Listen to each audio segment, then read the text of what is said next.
pushed by the waves. Everybody getting rushed to their graves.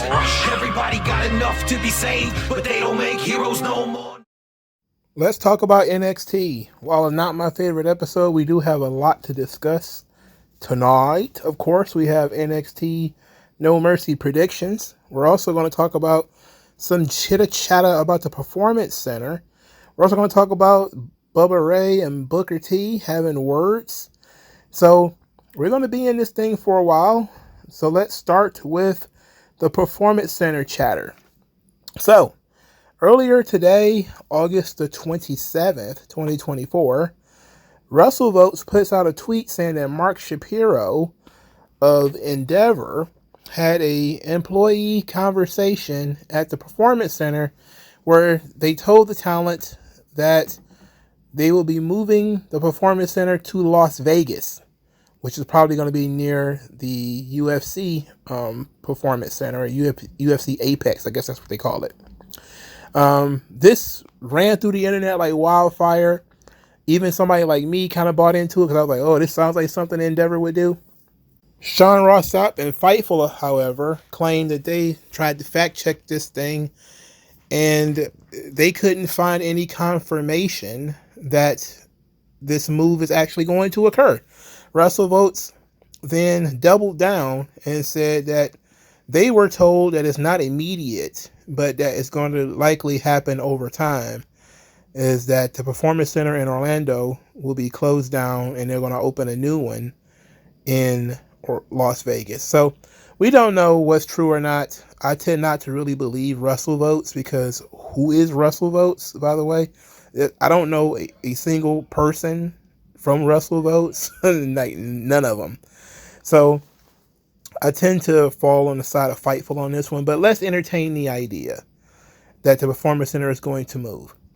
Well, they're clearly not going to pick up the building and move it. So we'll know within the next couple of months, I guess, if they start breaking ground on a new facility. Apparently, there's a ton of land that the UFC have in Nevada. And there's tons of land to be had in Nevada, period. But apparently, UFC owns a lot of land over there. And it's apparently enough room for them to put the Performance Center. Now, the number one thing when it comes to moving the Performance Center to Orlando is that they coaxed a lot of talent and a lot of young people to move to Orlando to be closer to the Performance Center. And this would be a kick in the balls for them if they were to say, oh yeah, we're deciding to move this whole shebang to Las Vegas. Sorry, find your way to Las Vegas to continue working in NXT or whatever. And I would imagine they would help some of the people move. And it would be a similar situation like with NXT UK, and they closed the Performance Center over there. They basically said, oops, guess all you guys got to move to Orlando, but we're not going to ask everybody to move to Orlando. So just a handful of people came over from NXT UK. I don't know if they still have a Performance Center over there or not. It was attached to NXT UK. Since NXT UK is gone, is that Performance Center gone? Or do they still have the building and they just use it to train? I don't know how it works. Maybe I ought to look into that. But I don't see Endeavor running 2 or 3 Performance Centers. I just don't see it happening. So I could probably guess that the Performance Center in the UK is gone. And if they were going to build a Performance Center in Las Vegas, I can almost guarantee you the one in Orlando is going to be gone. This is basically about the UFCification of WWE, the synergies that Endeavor talks so much about. But it's always seeming to lead more towards WWE having to get in bed with UFC, and never the other way around. Like, WWE set up their entire shop in Florida. Why the hell should they have to move to Las Vegas? Why shouldn't UFC move their shit to Orlando? Is there any good reason why they wouldn't be? And this is the problem with, both companies being owned by one body. Because now the one body has control over both companies and it can play favoritism. Like if you're going to keep jerking the wrestlers around, then they're going to start looking like second-class citizens in this situation. which is inappropriate because they've always been, on their own, completely separate. I think it's best to keep them separate anyway. Now, unless there's like a tax reason why you want to keep them together, I wouldn't move the performance center. And that's probably just me saying it because I don't like when shit changes for no reason. But I also don't like the whole second class citizen. Oh, we bought WWE, so now we're just gonna force them to be UFC's little brother. It's like, well, no, you don't just have to go and move in his backyard just because that's what no.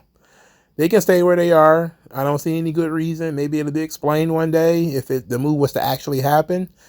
But there are some wrestlers that live in Las Vegas. I think Nevada is one of the states that don't have income tax. I know Florida also doesn't have income tax. So yeah, I think Asuka lives in Nevada, Las Vegas, and John Moxley does. I'm pretty sure a couple of other people do too. I think Karrion Kross also lives in Nevada. I see wrestlers congregating around states that don't have an income tax. So that's a good business move. They tend to all move to Florida, and Florida doesn't have an income tax. That's great. They all seem to go to Nevada. Nevada doesn't have an income tax. I mean, if you live in New York and you're a pro wrestler, you're just like an idiot, right? I think Texas also doesn't have an income tax. So those are kind of, I don't see what the benefits would be from moving the Performance Center from Florida to Nevada. But then again, those guys get paid a lot of money to come up with these things. So if it was to happen, which I don't really trust Russell votes, I would imagine there's a good reason for it. Okie dokie. So that one, check that one off the box. Let's go to Booker T and Bubba Ray having words. So last week, thereabouts, Booker T had to respond to Bubba Ray, who took a short jab at his student Roxanne Perez. Now, I honestly don't really have a problem with what Bubba Ray said, but for those of you who didn't know, on Busted Open Radio, Bubba Ray Dudley says, quote, "As far as Roxanne Perez moving on to the main roster, I don't know. Unless there's a definitive plan, it can be disastrous. Sometimes you only get one shot to make that first impression on the main roster. Do I think she's ready? I don't think it's going to hurt her to hang out in NXT for a little longer. I would rather see her sit there, continue to get comfortable in the ring, to improve in her psychology, her promos, and her character." Which, what's wrong with that? But that really pissed off Booker T. Booker T goes on his podcast and says, "I like Bubba Ray, but he don't know what the hell he's talking about. Roxanne Perez is definitely one of the best in WWE right now. She is just that good, and she came through my wrestling school. I don't see none of Bubba Ray's students out there doing nothing. I'm just saying." Wow. You talk about being sensitive. That's almost Taz level of sensitivity. Oh my God, that's thin-skinned in the sun. Look, there's nothing wrong with saying that Roxanne Perez, who I think is she even 28? No, she's like 26 or something like that. She's very young. Give her some more time in NXT. I don't see a problem with that. Her promos are not perfect. Her matches are fine, but she's been doing the matches for a long time. I think she was training with Booker T when she was pretty much a teenager. So she's been okay in the ring. The issue is always going to be, the character, the promo skills. And this is exactly what Bubba Ray Dudley was talking about. He's talking about improving her psychology, which you can always, do with more practice and more experience, and her character and her promos. He didn't say she sucked. He's saying that she could use some more time in NXT, which is true. She can use more time in NXT. But Booker T is like, "No, she's good, man. I got a dog. She ready, dog." I'm like, I don't know, brother. I mean, look at poor Kiana James. She got drafted to Raw, and she's probably made all of 2 appearances, and it's been like 6 or 7 months. She made like 2 appearances. It sucks. Look at Lyra Valkyria, and she was pushed to the moon in NXT. I mean, it's hard. Triple H don't see it. He might not see it. So it might be better for her if she stays in NXT, for a little while longer. And she needs it, if we being honest. I think Bubba Ray's critique was fair. She needs it. So, but Booker T, my God. Can you imagine being so sensitive about a subject? Sensitive Booker. Jeez. All right, let's get into the show, and then we'll get into predictions after the show. Match 1. There was, how many matches on this show? 7? 6? 6 matches on this show. That was a lot. They tried to pack a lot into this show. Metaphor. Jakara Jackson and Lash Legend were defeated by JC Jane and Fallon Henley, a.k.a. the Fatal Influence. Fatal Influence. The theme song was okay. They coming across like Toxic Attraction 2.0 without the sex appeal because there's no Mandy Rose in this group. And no Gigi Dolan, who was thick. But, it was okay. Jakara Jackson and Lash Legend cut a promo before this match out to prove that they are NXT regardless of how they got here. But then Jakara Jackson they tried to do I forget whose move it is. It was kind of like a Doomsday Device, but not really. She had to do a clothesline off the second rope. And she bounced off of whoever chest that she hits and basically fell down, which was absolutely hilarious. It was all bad. Carmen Petrovic defeated Izzy Dame. The match was actually pretty solid. Carmen Petrovic, boy, she could use some more time in NXT quite a bit. Izzy Dame as well. Izzy Dame is coming along nicely, though. As a big girl, she's learning how to work power. And she looks kind of generic, but, give her some time. You might have something with Izzy Dame. Shiny the Adonis, he thinks that Eddie Thorpe is a dope DJ, but also thought that he was smashing on some girls. He just does not know, Chief Booty Hole. He doesn't know this guy. This is not the guy who is interested in that kind of thing. But he says, I'm only in it for the music. DJ Tatanka is just in it for the music, man. He's not trying to get laid. And Shiny Theodonis is like, you're having platonic relationships with a woman? He would just call him a homo right there. Their conversation was broken up by Brooks Jensen, who assaulted Idris Enofe from behind.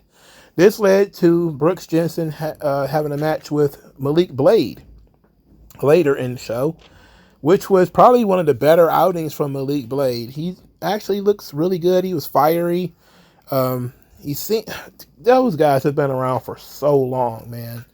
Malik Blade and Idris Enofe, they've been around so long. Jeez, it seems like they're never going to leave NXT. The Hillbilly Sami Zayn, Brooks Jensen won the match, which I wish he didn't, but that's the guy that they're actually pushing. So they're not pushing Malik Blade. I don't know. I'm getting concerned, man, because him and Idris Enofe are really good, but they don't get used. So I'm very concerned that things are not going to work out well for them in the long run. But I'm going to hold out hope that somebody can see some good in them and they actually get time. They've been there for years, man. I think Malik Blade was there when it was like black and gold in NXT. I think that's how long he's been there. Ren Sinclair was trying to warm up with Charlie Dempsey. He was not having it. Then she had to remind him that he would not be the Heritage Cup champion without her, which is technically true. Tony D'Angelo was hyping up his fam, telling all of them, look, you guys have got to get revenge for they're embarrassing us.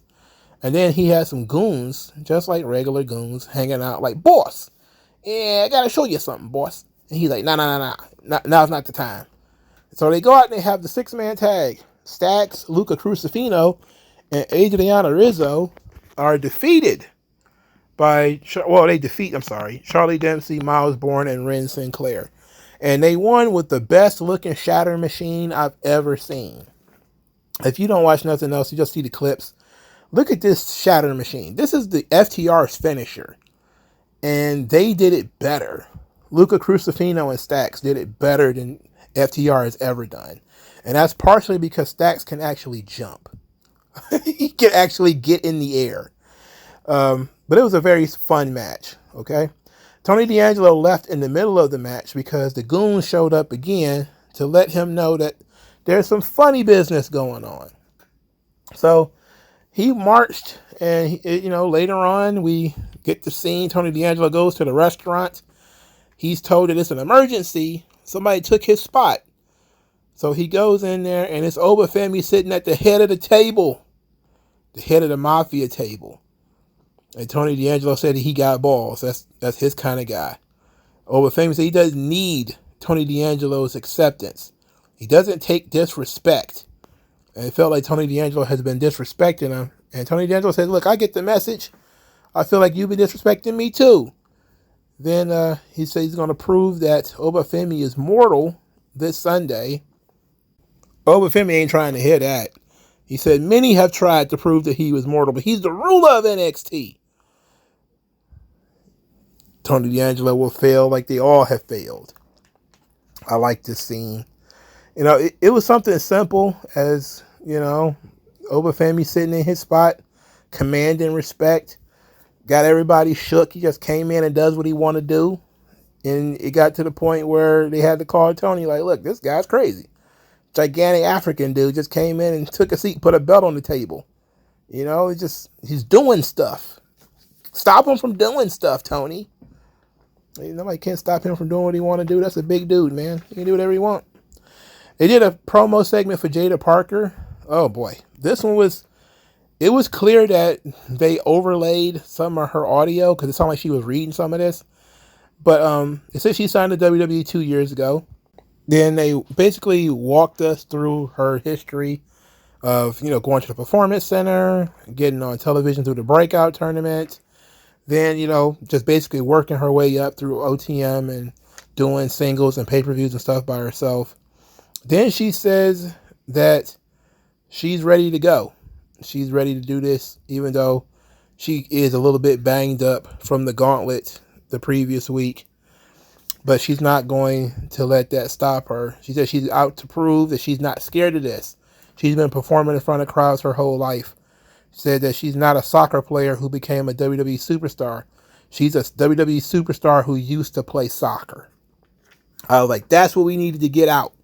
That's the statement that we needed to get out of her.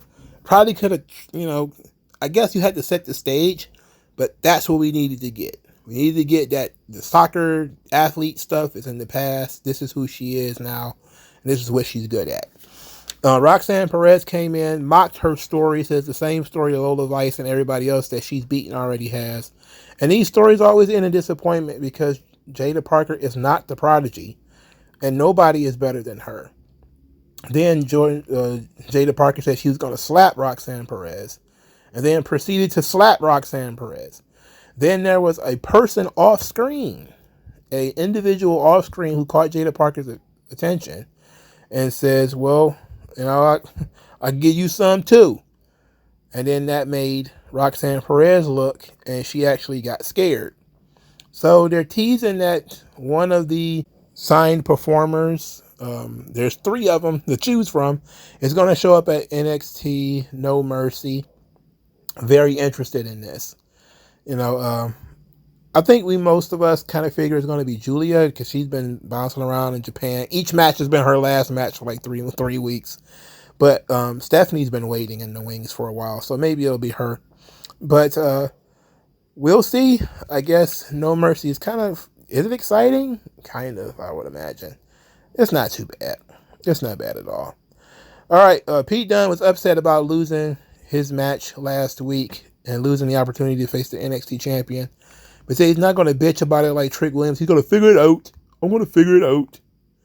Then says he's going to beat him within an inch of his life next week. Trick Williams then runs into Joe Hendry. Joe Hendry thanks Trick Williams for the help and says that he's going to give him the first title match as soon as he wins the title. Trick Williams wishes Joe Hendry good luck. Ethan Page was backstage with Eva and trying to get himself suspended for assaulting referees, but Eva's smarter than that. She's not going to let it happen. At this point, Joe Hendry has a song he wrote specifically for your boy Ethan Page, and it features Ethan Page in silly costumes working out. He's wearing like a diaper or something. It was odd. But the hook to the song goes, Ethan sucks, believe in Joe. Ethan put on some clothes. Now, it didn't seem to catch on at first, because I was like, man, this is weird. That's a weird chant. And then Ethan Page came out to interrupt the song, and the crowd got it over. They just kept singing it.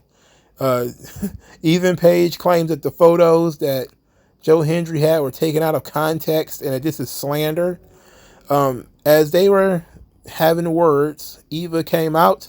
I keep calling her Eva. It's Ava. Ava came out and announced that because of Ethan Page's attitude and the way he's been treating referees, they got to have a special guest referee. And the special guest referee is Trick Williams. Ladies and gentlemen, that's what we decided for Trick Williams. We're going to make him the special guest referee for this match. Well, I guess they set it up fine. You know, now he's going to be somewhat biased towards Joe Hendry because he's going to get the next championship match if Joe Hendry wins. But he's going to have to be a good guy, play it straight, and count Joe Hendry down. Anyway, Ethan Page was pissy. He ended up getting chokeslammed by Joe Hendry, and then Trick Williams did a mock 3 count on him. Meanwhile, Pete Dunne was watching, says that Trick Williams got lucky this week, but he doesn't think Trick Williams is going to make it to NXT next week, which is basically a threat that he's going to do something to your boy at the pay-per-view. I don't think Trick Williams has much to worry about. Pete Dunne can't clear up that acne on his face. I don't think there's going to be too much trouble for Trick Williams. I'm very frustrated by Trick Williams' booking. I understand you want to try to rotate talent and try to give Ethan Page a title run that matters, but he's still Karate Man to me. And that's is what that song reminded me of. It reminded me of the stuff that Ethan Page used to do in TNA that was super cringe. And at least he gets it, because he doesn't take himself too seriously, and he tries to have fun with the character. I'm talking about Ethan Page. But he's just so bland, you know? Like, if he's going to be a comedy guy, he probably could be great at that. But if he's going to be serious champion material, I don't know. Maybe he should calm down his Karate Man stuff. I mean, maybe just chill out with that. All right. So one of the better segments on the show was the Zachary Wentz Wesley face-off. Now, despite the fact that I called it one of the best, it did go on a little long. I think this whole thing was about just showing you Zachary Wentz's side of the story. Because earlier in the night, you had the vignette that showed Wesley's side of the story about, you know, coming in 2021 with Zachary Wentz, and then 2022, the tag team titles were vacated.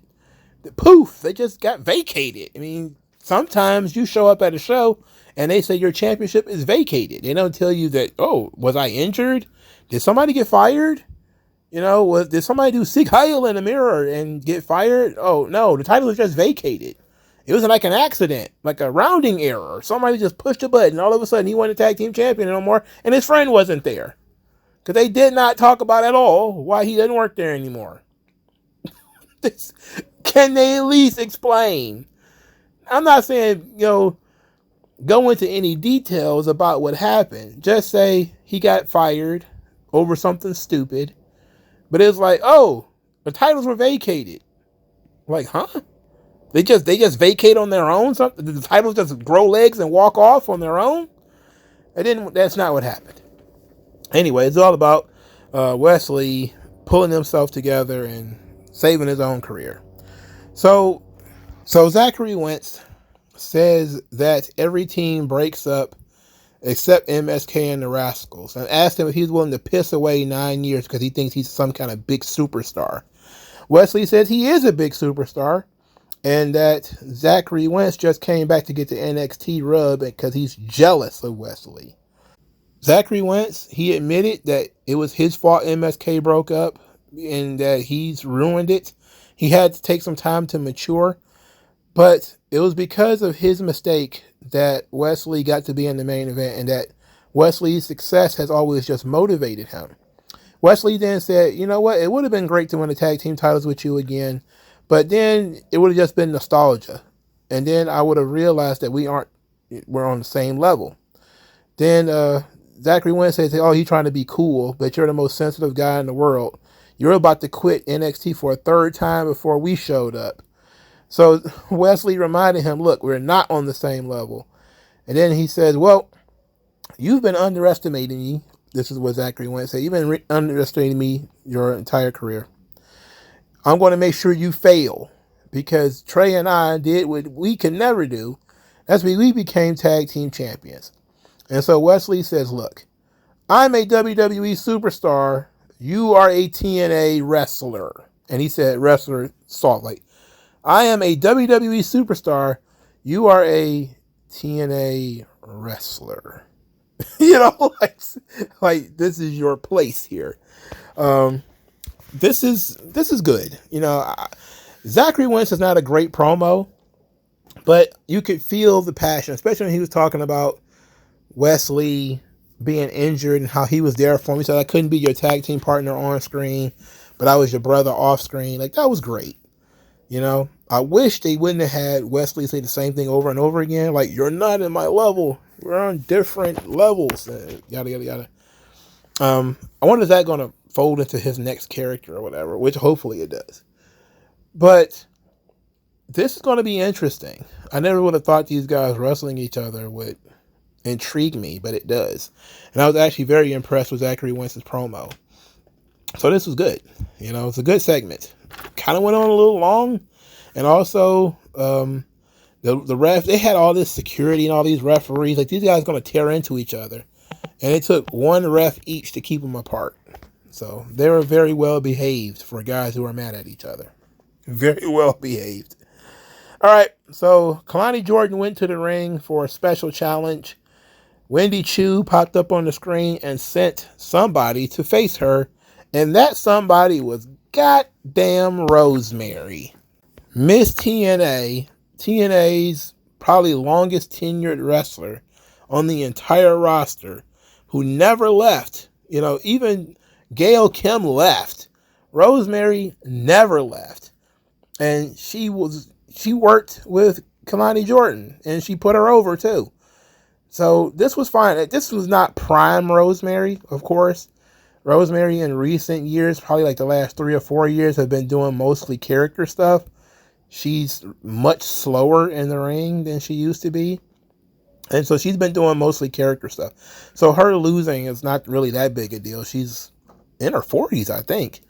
But this was very cool to see. It was very cool that they finally let Rosemary out of the dungeon to do something interesting, to do something fun. And I guess they're going to align her a little bit with Wendy Choo. The element is that she came from Wendy Choo's nightmare.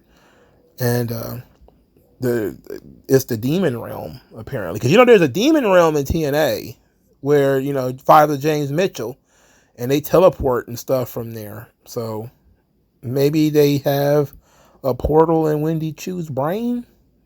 I mean, somebody got murdered on TNA. Are you trying to tell me they can't portal into somebody's brain? Anyway, after Rosemary lost the match, Wendy Choo assaulted Kalani Jordan from behind and choked her out, put her to sleep. This is where they kind of looked like Rosemary and Wendy Choo might actually work together. And I said, like, man, this is cool as this was. It would have been nice if Decay was still around and the Wyatt family was there. Wouldn't that have been fun? Decay versus the Wyatt family. That would have been fun. Nice to see Rosemary come out of the dungeon. They let her out of the doghouse a little bit. So that was fun.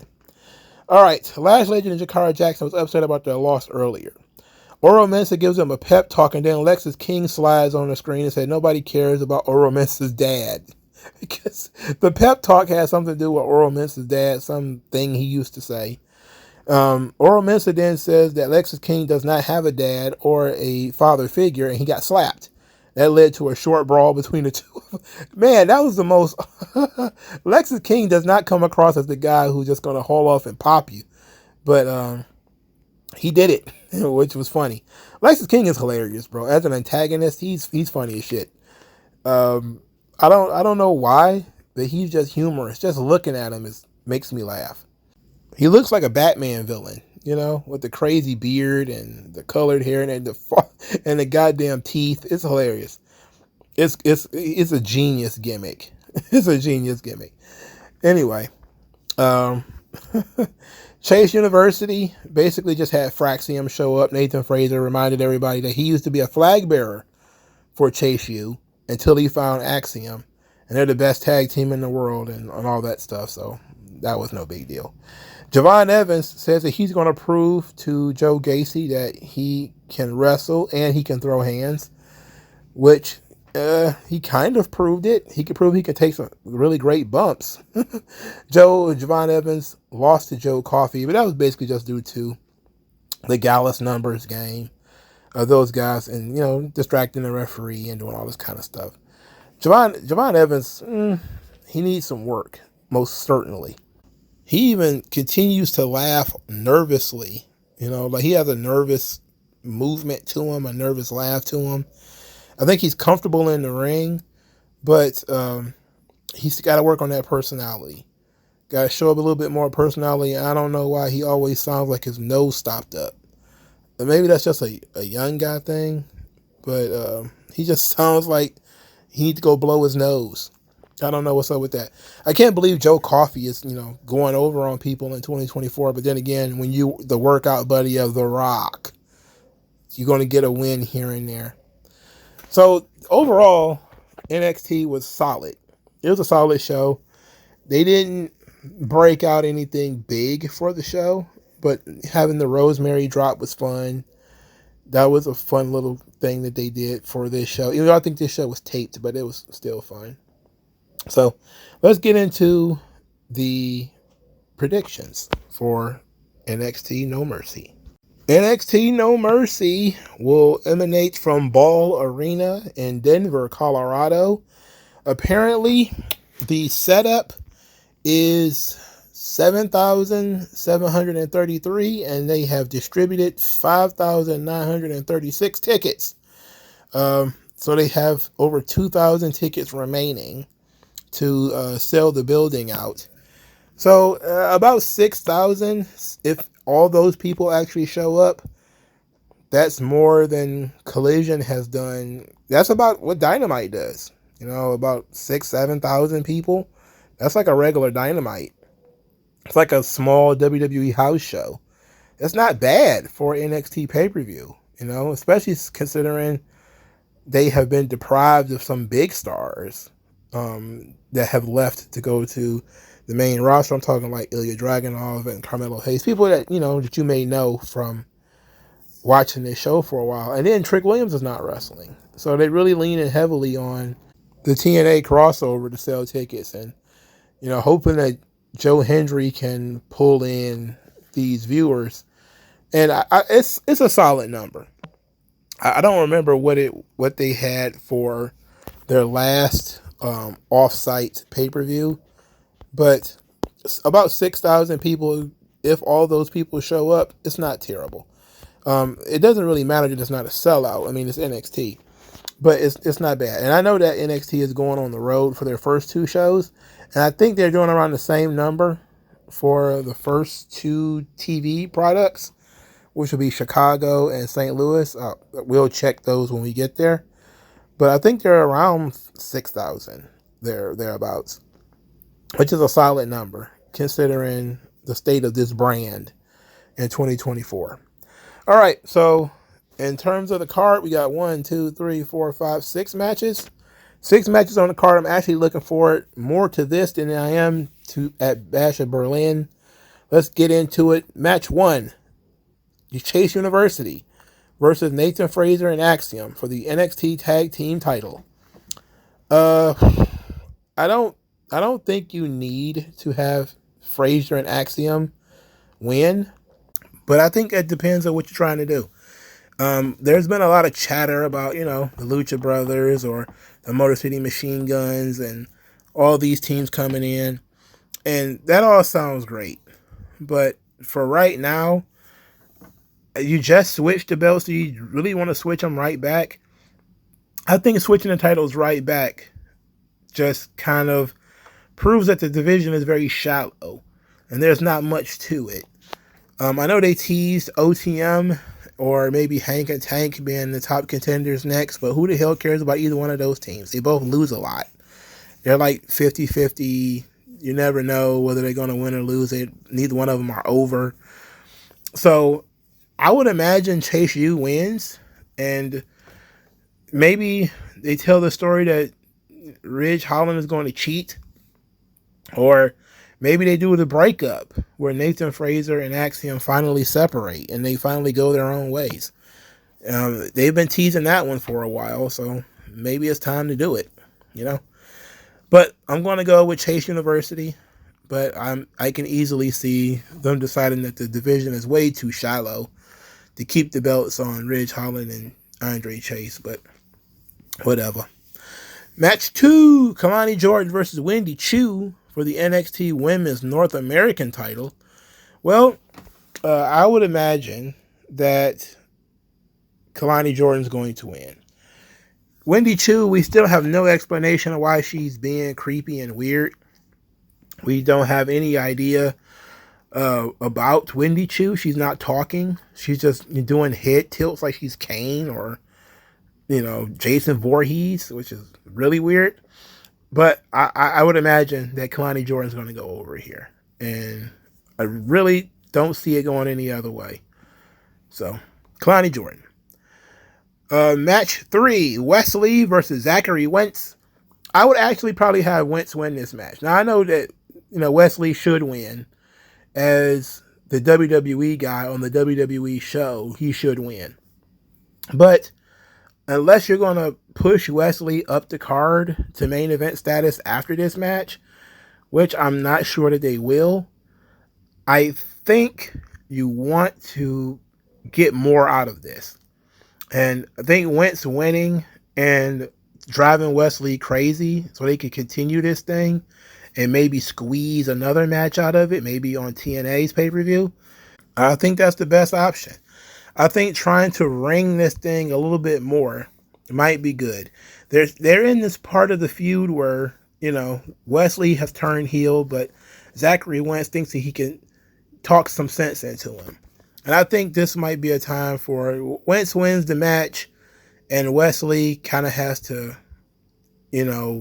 be a good sport and ends up, hey, we got it out of our chest, now we can be buddies again, and then Wesley beats him up more.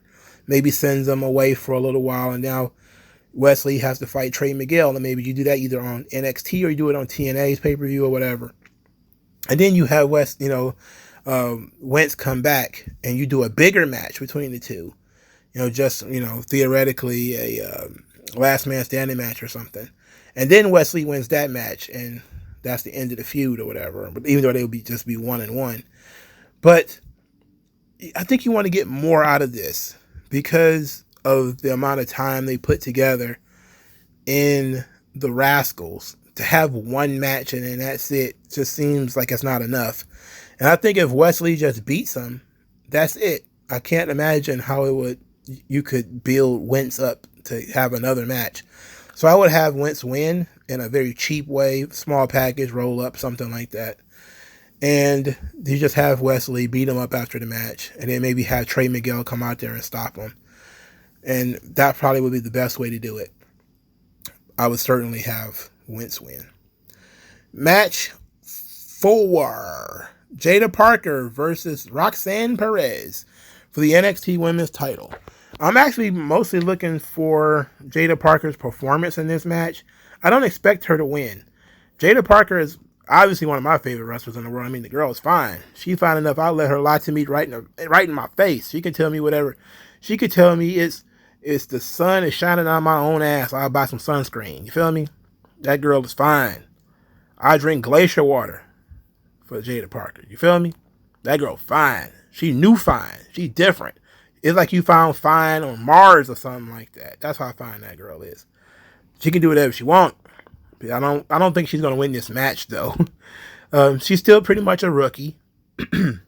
I think putting her on top so soon would probably be problematic. But I also think you've been building up Roxanne Perez so that she can fight the more experienced girls that are going to be coming in.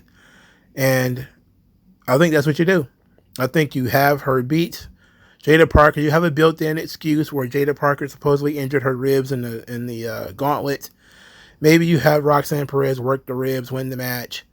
And then you debut your new star, whether it's Julia or Stephanie Vacker or Delta, whoever it's going to be.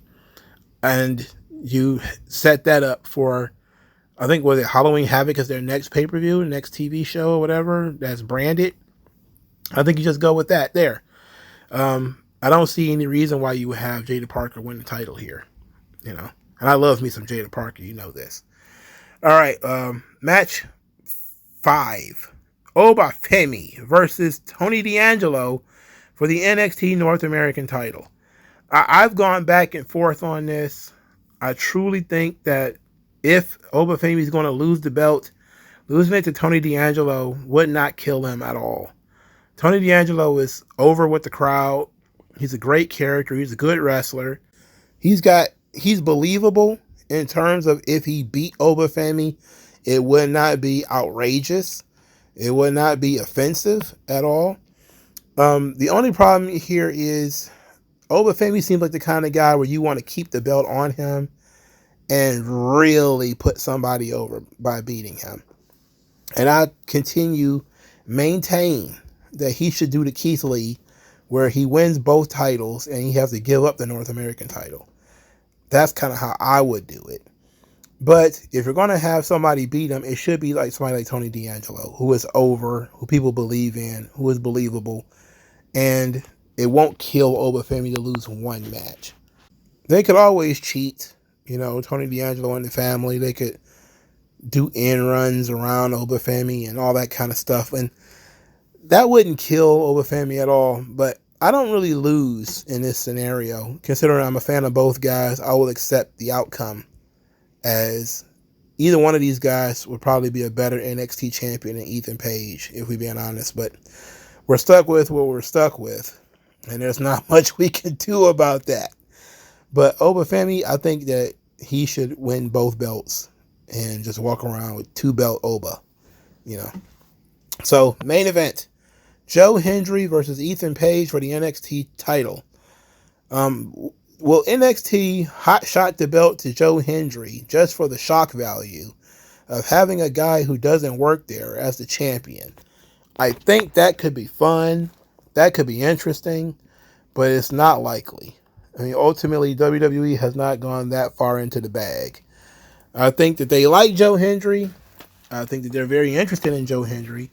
I think that they're going to poach Joe Hendry. Absolutely. As soon as the contract or whatever is up with him, they're just going to bring him on in. But I'm not certain that they're that, enamored with him that they're going to make him the NXT champion and he's not under contract. So they're going to come up with some kind of screwy finish, likely that involves Pete Dunne, where Pete Dunne's going to screw Joe Hendry out of the title and probably take out Trick Williams at the same time. So Ethan Page is going to win, but this match should go on first as far as I'm concerned because Ethan Page is in it. Let Obafemi and Tony D'Angelo main event. That's the real main event for me anyway. So Ethan Page, I expect him to win. I would be shocked if Joe Hendry won.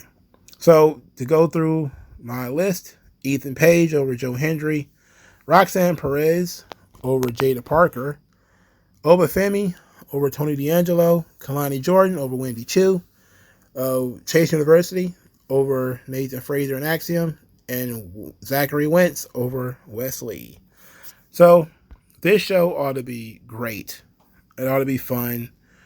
Definitely looking more forward to this than I am Bash at Berlin. But let me know what you guys think, because your opinion matters. And I'll talk to you guys later. Peace out.